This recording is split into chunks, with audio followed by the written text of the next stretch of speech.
بسم اللہ الرحمن الرحیم۔ السلام علیکم ناظرین، انسان ہمیشہ سے قدرت کو مختلف مراحل پر، مختلف جگہوں پر اور مختلف محاذوں پر چیلنج کرتا آیا ہے۔ انسان کی ہمیشہ یہ کوشش رہی ہے کہ وہ قدرت کے تمام اسرار و رموز کو اپنے مطابق کھولے۔ ایک ایسی ہی عجیب و غریب قسم کی حرکت تاریخ کے ایک معروف سائنسدان جس کا نام ایلیا ایوانوف تھا، اس نے کی۔ وہ چاہتا تھا کہ انسان سے بندر اور بندر سے انسان کو irreversible نہیں بلکہ ریورسیبل پروسیس بنا دیا جائے، جس سے وہ جب چاہے انسان سے بندر کو پیدا کر سکے اور بندر سے انسان جنم لے سکے۔ لیکن اس شخص کی یہ تمام خواہشات اس کی زندگی کو چھوڑ کے، اس کی فینٹیسی کو چھوڑ کے اور اس کے ذہن میں چلنے والی تمام خرافات کو چھوڑ کے کسی بھی حوالے میں پاسبل نہیں تھی۔ یہ بنیادی طور پہ ایکسپیریمنٹ کیا تھا، وہ چاہتا کیا تھا اور اس کی تفصیلات کیا ہیں، ان تمام باتوں پر آج گفتگو کی جائے گی آپ کے اپنے چینل انفارمیٹکس کی اسپیشل سیشن کے اندر۔ لیکن اگر آپ نے ابھی تک ہمارے چینل انفارمیٹکس کو سبسکرائب نہیں کیا تو ابھی نیچے دی گئی لنک بار میں موجود سبسکرائب کے بٹن پر کلک کیجئے اور چینل کو سبسکرائب کیجئے۔ اس کے بعد وہیں پر موجود بیل آئیکن یعنی گھنٹی کے نشان کو دبا کر آنے والی ویڈیوز کی اپڈیٹس کو آن کر لیجئے۔ ناظرین، ایک اہم بات جس سے ہم آپ کو آگاہ کریں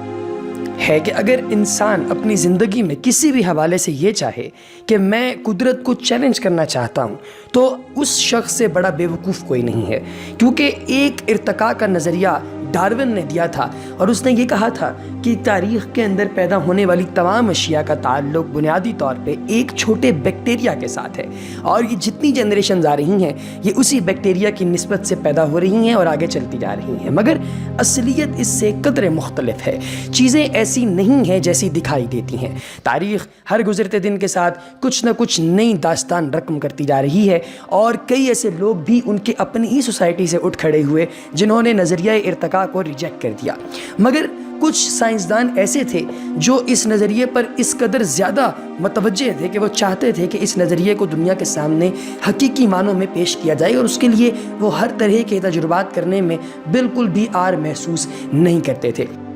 ایلیا ایوانوف بھی انہی سائنسدانوں میں سے ایک تھا جو تقریباً 1893 میں پیدا ہوا، اور اس کی جگہ جہاں پہ یہ پیدا ہوا تھا وہ بلغاریہ تھی۔ یہ سفید رنگ کا، یعنی سفید رنگ سے مراد یہ ہے کہ یہ گوروں کی نسل میں سے تھا، اگر یہ کالا ہوتا تو اس دور میں اس کو لنچ کر دیا جاتا، قتل کر دیا جاتا۔ ایلیا ایوانوف جو ہے اس نے ایک ایسے نظریے کی بنیاد رکھی جس کے مطابق ایک انسان کو دوسرے انسان میں کنورٹ کیا جا سکتا ہے۔ کراس بریڈنگ ناظرین ایک ایسا پروسیس ہوتا ہے جس میں ایک جاندار کو کسی دوسری سپیسیز کے ساتھ یعنی کسی دوسری نسل کے ساتھ کراس کروایا جاتا ہے سیکچولی، یعنی کہ اس کا جنسی تعلق قائم کروایا جاتا ہے کسی دوسرے جاندار کے ساتھ، اور اس کے نتیجے میں ایک تیسری جو ہے وہ نسل پیدا ہو جاتی ہے۔ جیسے کہ اگر گھوڑی کا اور گدھے کا آپس میں جو ہے وہ جنسی تعلق قائم کروایا جائے، ان دونوں کا آپس میں کراس لنک کرایا جائے تو اس کے نتیجے میں پیدا ہوتا ہے خچر، جس کو میول کہا جاتا ہے۔ اب جو خچر ہے اس کے اندر یہ کیپیبلٹی نہیں ہوتی کہ وہ آنے والی جنریشن کے اندر جو ہے وہ اور بچے پیدا کر سکے، کیونکہ وہ خصی ہوتا ہے۔ اسی طریقے سے اس سائنسدان یعنی کہ ایلیا ایوانوف نے ایک زیبرے کو ایک گھوڑے کے ساتھ جو ہے وہ کراس کروایا، اور اس کے کراس کے نتیجے میں ایک نئی اسپیسی پیدا ہوگی۔ اس طرح یہ اکثر یوں کرتا رہتا تھا کہ یہ کسی بھی دو جانوروں کے درمیان جو ہے وہ کراس کرواتا تھا۔ پھر ایک دن اس کے ذہن میں یہ آیا کہ کیوں نہ میں ایک انسان اور ایک چمپینزی کے درمیان کراس کرواؤں، تاکہ اس کے نتیجے میں جو پیدا ہونے والی جو نئی اسپیسی ہے وہ آدھی انسان ہوگی اور آدھی بندر ہوگی۔ لہٰذا یہ اپنے اس شیطانی مشن پر کاربند ہو گیا، اور اس نے اپنے دوست سائنسدانوں کے سامنے اس چیز کا تذکرہ کیا کہ میں یہ سوچ رہا ہوں دوستو کہ میں ایک انسان اور ایک چمپینزی کا آپس میں کراس کرواؤں، اور اس کے نتیجے میں میں ایک نئی جنریشن تیار کرواؤں جو کہ آدھی انسان ہوگی اور آدھی وہ چمپینزی ہوگی، یا وہ قریب قریب بندر کی طرح چلی جائے گی، کیونکہ ارتقاء کے نظریے کے مطابق یہ دونوں آپس میں کافی مماثلت رکھتے تھے۔ اس کے دوستوں نے اس چیز کو مذاق سمجھ کے چھوڑ دیا، جبکہ ایلیا ایوانوف اس پر بڑا کاربند تھا۔ اب اس کو اس دور کے جوزف سٹیلن جو ہیں وہ اس دور کے ایک ایسے وحشی لیڈر تھے جو چاہتے تھے کہ وہ ایک ایسی فوج تیار کریں جو کہ آدھی انسان ہو اور آدھی کسی جانور سے مماثلت رکھتی ہو، تاکہ اس فوج کو دنیا میں کسی بھی جگہ پہ وہ لانچ کر سکے۔ اس نے اس کو کافی زیادہ اسپانسرشپ دی، اور اس نے افریقہ کے جنگلات میں سے اپنی مرضی کے چمپینزی اکٹھے کیے اور ان چمپینزیز کو امریکہ اپنی لائبریری کے اندر لے کر آیا، معذرت کے ساتھ اپنی لیبارٹری میں لے کر آیا اور وہاں پر اس نے ان کا ایکسپیریمنٹ کرنا شروع کیا. لیکن اس کو آغاز میں کوئی مثبت نتائج حاصل نہ ہوئے, کیونکہ ان کا جو ایگ فرٹیلائز ہوتا تھا, یعنی کہ جن انڈوں کو میل سپرمز یعنی انسانوں کے جو سپرمز ہیں وہ فرٹیلائز کرتے تھے, وہ آگے زرخیزی کی وہ سٹیجز پار نہیں کر سکتے تھے جن کے نتیجے میں ایک نیا بچہ بنتا ہے. آخرکار یہ اس سے تنگ آ گیا اور اس نے کہا کہ ایسا تو میرے خیال میں ممکن نہیں ہے, تو کیوں نہ یوں کیا جائے کہ چمپینزی کا کسی عورت کے ساتھ جو ہے وہ لنک کروایا جائے, یعنی کہ میل چمپینزی لیا جائے اور کسی انسان خاتون کے ساتھ جو ہے اس کا کراس کروایا جائے. خیر, اس نے اس تجربے کی بنیاد پہ اس تجربے کرنے کے لیے مختلف عورتوں کو تلاش کرنا شروع کیا اور اس کو حیران کن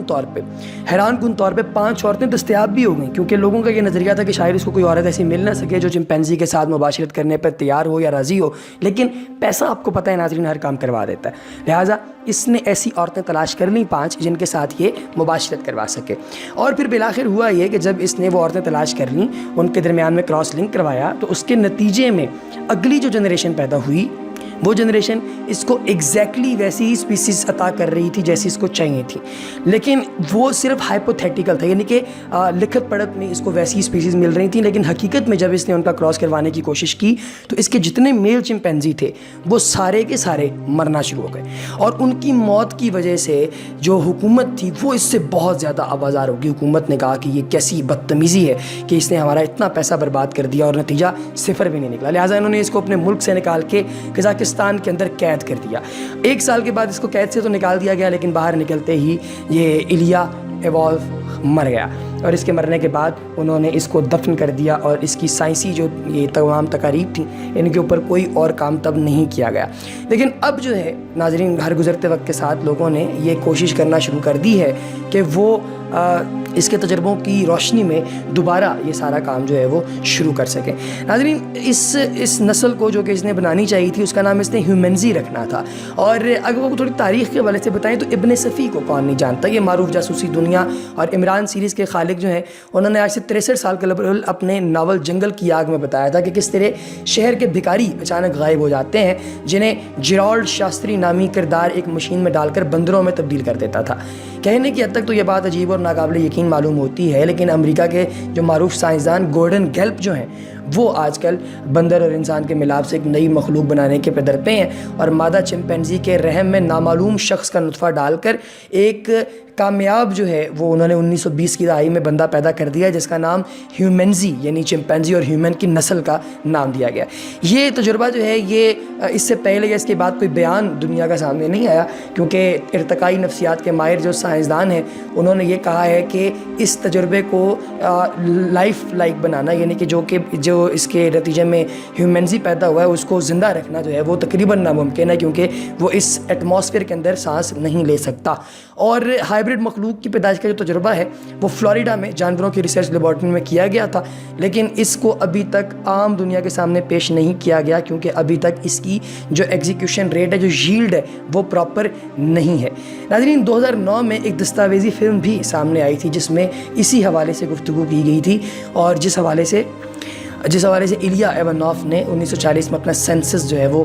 پیش کیا تھا. اسی طریقے سے کچھ لوگ ایسے ہیں جو کہ چاہتے ہیں کہ وہ انسان اور بندر ان دونوں کا آپس میں کوئی ایسا اشتراک جو ہے وہ قائم کریں, کیونکہ ان دونوں میں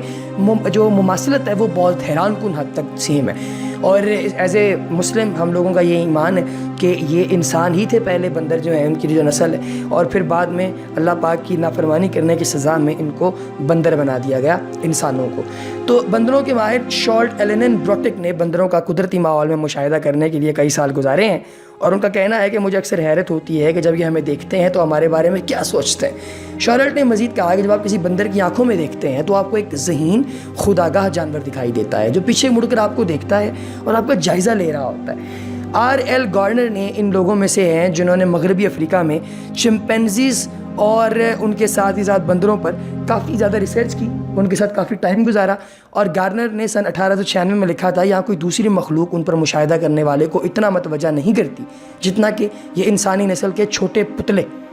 لیکن جس چیز نے گارڈنر کو سب سے زیادہ حیرت زدہ کیا وہ تھی ان کی زبان. انہوں نے بندروں کو آپس میں بات چیت کرتے دیکھا, لیکن وہ کیا کہہ رہے تھے اور کیوں, یہ تو ظاہر ہے پھر انسان کی سمجھ سے بالاتر چیز ہے. لیکن ناظرین, الغرض بات صرف اتنی ہے کہ انسان کچھ بھی کر لے, وہ قدرت کو چیلنج نہیں کر سکتا, اور قدرت کے تمام معاملات اپنی جگہ پر ویسے ہی ایگزیکٹ چل رہے ہیں جس طرح کہ وہ ڈے 1 سے بالکل سٹارٹ سے چلتے آ رہے ہیں. اللہ پاک کے حضور یہ دعا ہے کہ اللہ پاک لوگوں کے ذہنوں میں آنے والی عجیب و غریب و خرافات ہیں, ان سے ہمیں بھی محفوظ کرے اور ان کو بھی ہدایت نصیب فرمائے, تاکہ آنے والے دور کے اندر کسی بھی شخص کو اس کے ایمان کے راستے سے ڈی ٹریک نہ کیا جا سکے. ایسی اور زبردست انفارمیٹیو ویڈیوز کے لیے ہمارے چینل دی انفارمیٹکس کو سبسکرائب کرنا ہرگز نہ بھولیے گا. اگلی ویڈیو تک اجازت دیجیے. خدا حافظ.